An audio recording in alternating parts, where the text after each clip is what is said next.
Headers and footers provide a nice final touch for your printed documents. If you want to expertly align text in those headers and footers, you'll love this quick tip.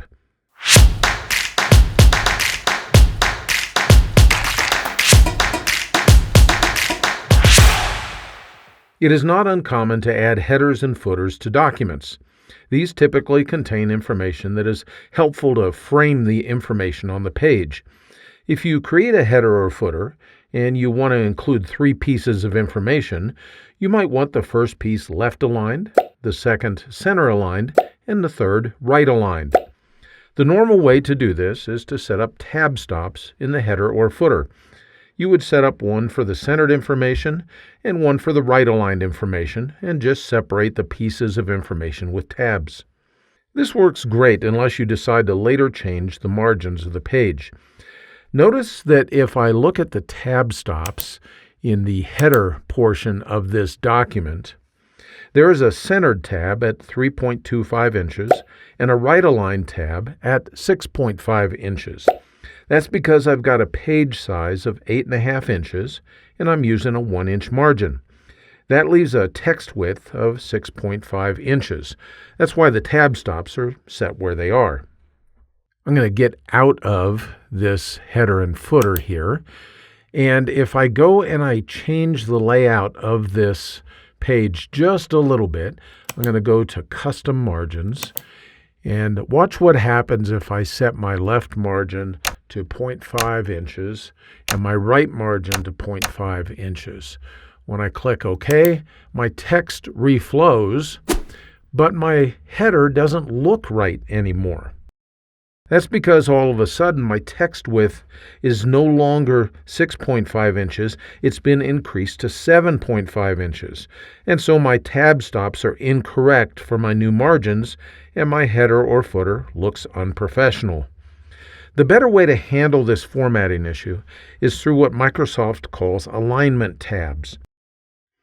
I'm starting with a fresh document here, one that doesn't have a header or footer, and in which I have not set any tab stops. My first step is to open the header or footer area, depending upon which one I want to change. All I need to do is choose to edit the header area, and then I'm going to display the header and footer tab of the ribbon. At this point, I just need to type my information from left to right. So first I type the information that I want at the left side of this header.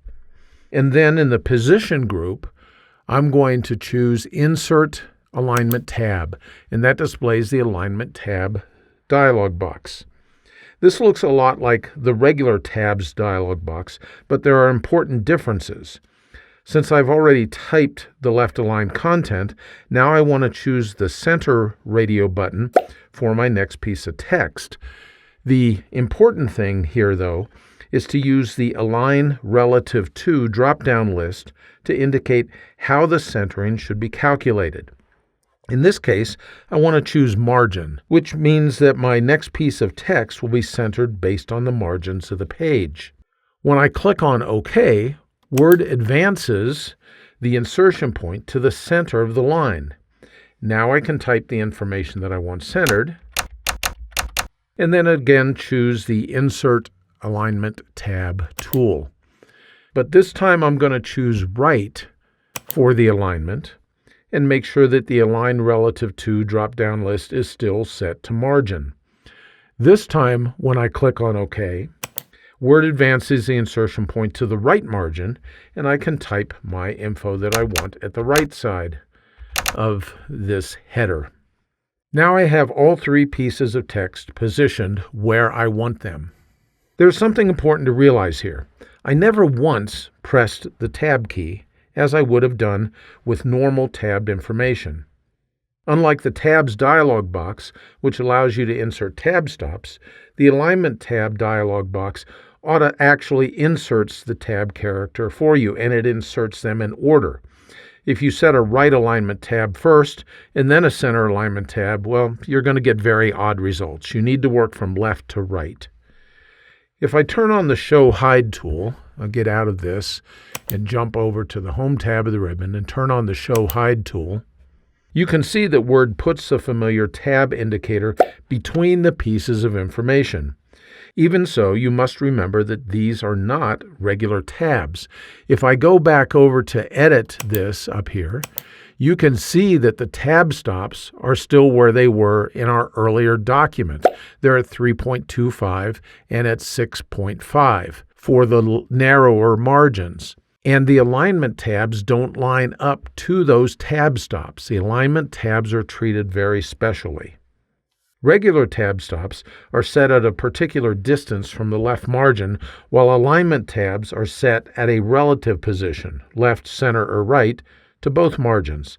This means that if you later make a formatting change that adjusts those margins, or you change paper size, or even change from portrait to landscape orientation, the alignment tabs adjust the information that follows them relative to the margin change.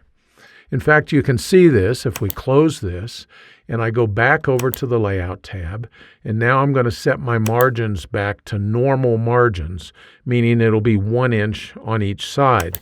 When I do that, notice that the position of that text within the header readjusted properly for the new margin widths. This is a very powerful tool.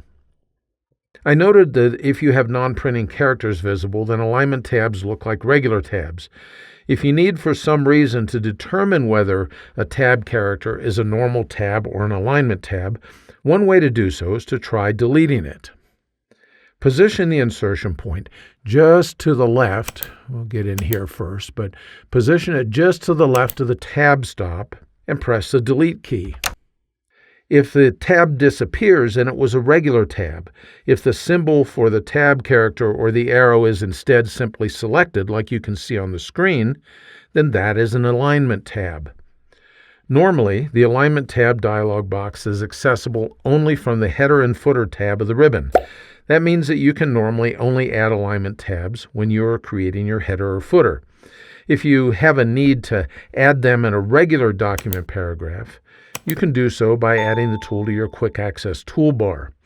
I won't go into a full-blown discussion here on how to set up your Quick Access toolbar, but a fast way to add it to your toolbar is to simply right-click on the tool and then just say Add to Quick Access Toolbar.